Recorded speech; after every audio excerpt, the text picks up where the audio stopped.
All right, speciation is the topic of this lecture.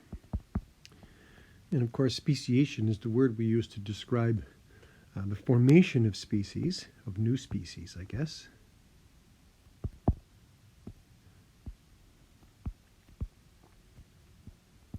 From older species.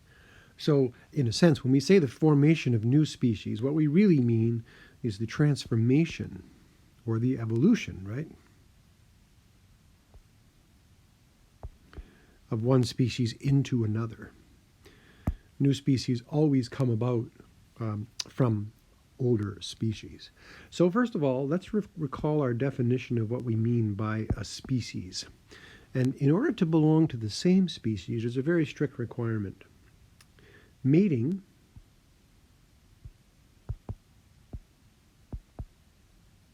between two members or two individuals of a single species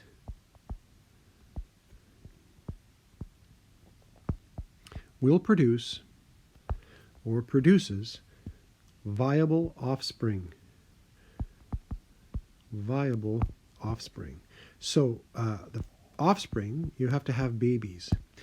As we'll see when we discuss this in more detail, animals that do not have the same genetic complement, or if they have too much variation in their genes, the genes themselves cannot properly, remember we have the haploid number and the diploid number. Well, if the chromosomes cannot properly match up, essentially what that means is that with varying numbers of chromosomes between different species, there are jobs that won't get done. There's just not enough. In other words, the homologs are not very homologous. And that leaves holes or gaps in the genetic makeup, which usually results in the death of a sperm or an egg cell or a zygote formed from their fertilization. And so that means that you're not producing any offspring. You might have sex, you might exchange sperm and egg, and there might even be fertilization, but for some reason, usually because of the mismatch in genes, the offspring will not actually be produced.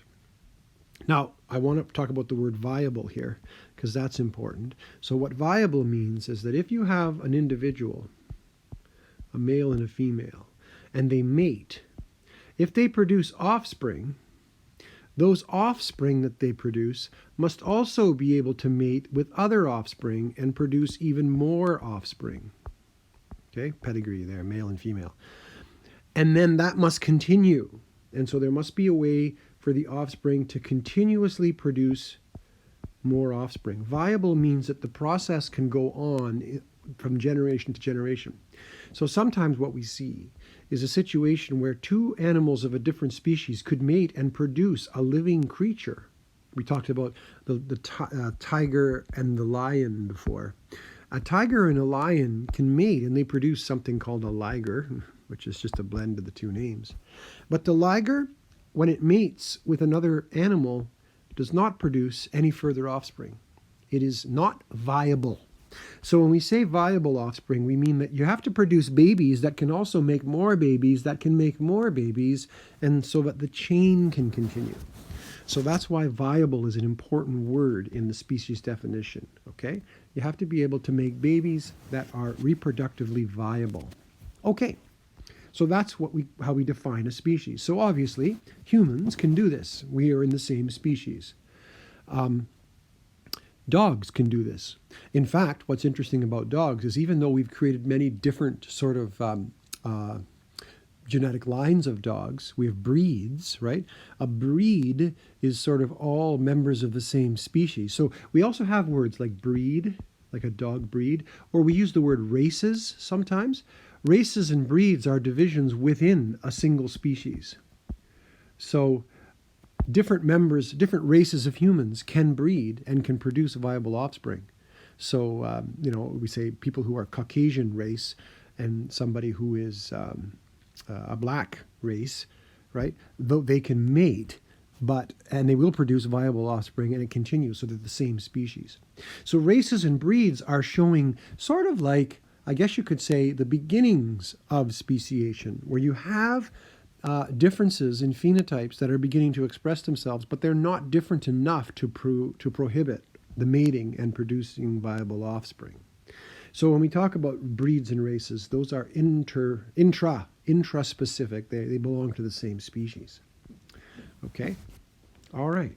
So when we talk about speciation then, in the process of going or changing from one species to another, again, we have to talk about how this works. Essentially, populations need to be isolated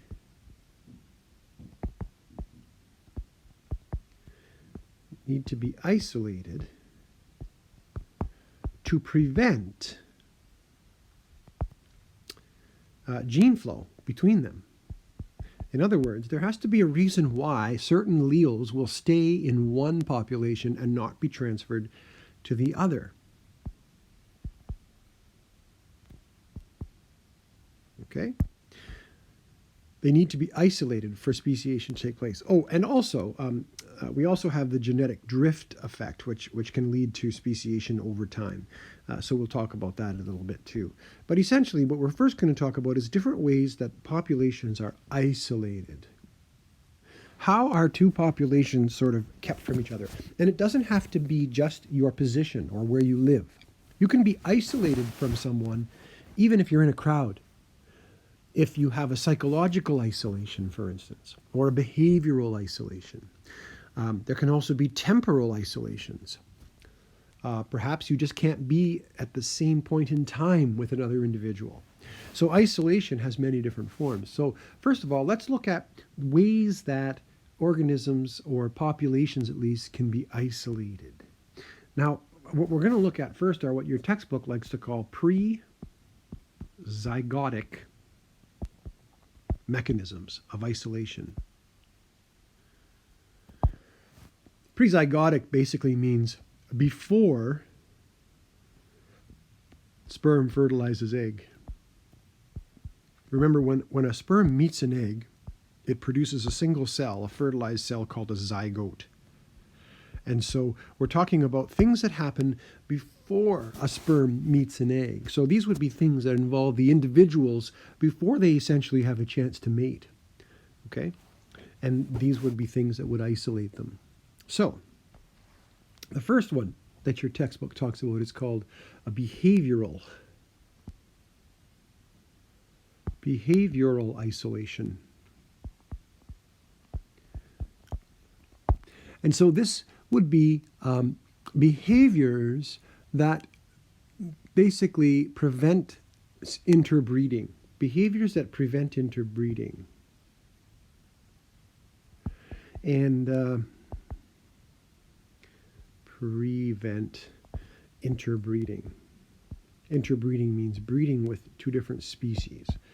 So I'll give you an example or two. The birds have bird calls, a bird song. So if we look at bird song, the bird song is used to attract a mate, right?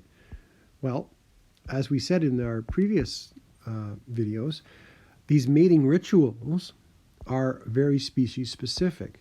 So that if a bird sings a particular song, that will attract only a member of their species. And another member of the species will be completely uninterested in it. So that's a way of isolating your particular population from all the other populations of different species around you, right? You may have heard, let's see if I can do that, the bird, when it's late in the evening or early morning and you hear this, you hear, right? That's a bird song. That's the white-throated sparrow. And what it's basically doing is it's attracting a mate. So if you're not a white-throated sparrow, that song wouldn't mean anything to you. So bird songs are a behavior that basically unites a particular species and separates it or isolates it from another, right? It's a behavior, a behavioral isolation.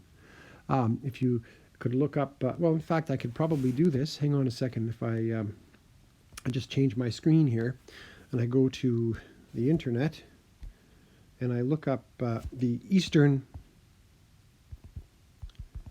meadowlark, and we get some images of the eastern meadowlark here, right? There they are. Nice little bird. You can see this bird around here. It does live in this region. It usually prefers farm country, fields, and open areas. Now watch this. Eastern meadowlark versus western meadowlark. Well, if you look at the two pictures on the right-hand side, you'll see the eastern and western meadowlarks look very much the same. It takes an incredibly trained person to be able to distinguish between them. Look at all the pictures. Some are east, some are west, and they're virtually the same bird when you look at them. How do these birds know who to mate with?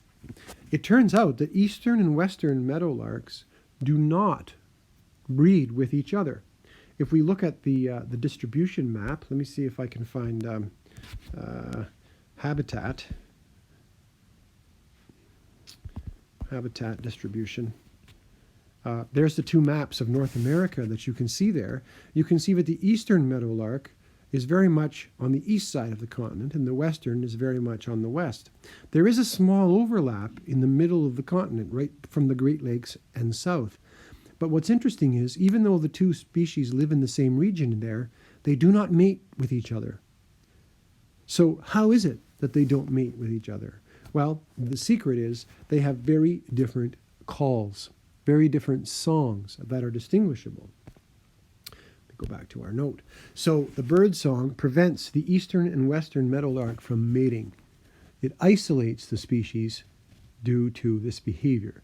And there are many behaviors. We talked about all kinds of mating rituals in our last video that isolate species. The spider that plays a very particular song on the web. The dance of the swans that is a very specific series of movements. These are all behaviors that can isolate a particular species. There are also, aside from behaviors, there are also chemical signals. Many animals, or especially insects, can produce chemical signals. Chemical signals are called pheromones. And these are chemicals that are emitted by insects that other insects can home in on. They can detect them. And very often, particular pheromones will be species specific. A moth, for instance, can find a female moth. A male can find a female by using its big fuzzy antenna. If you ever look at a moth wings, and the moth body. Moths and butterflies are very hard to distinguish sometimes. The way you can distinguish is that a butterfly typically has very thin, slender antenna like this, whereas the moth has a very, very fuzzy antenna like this. And these fuzzy antennae are the way that the moth actually smells. It can actually detect pheromones in the air that are emitted by the female, and it can home in on them. And of course, if you have a different pheromone, you would sort of smell differently. So chemical signals. Dogs also use chemical signals, odors and smells. So those are all examples of behavioral isolation, things that animals do or emit that keep the species sort of isolated from any other species. And that, of course, means that the gene flow is going to be interrupted.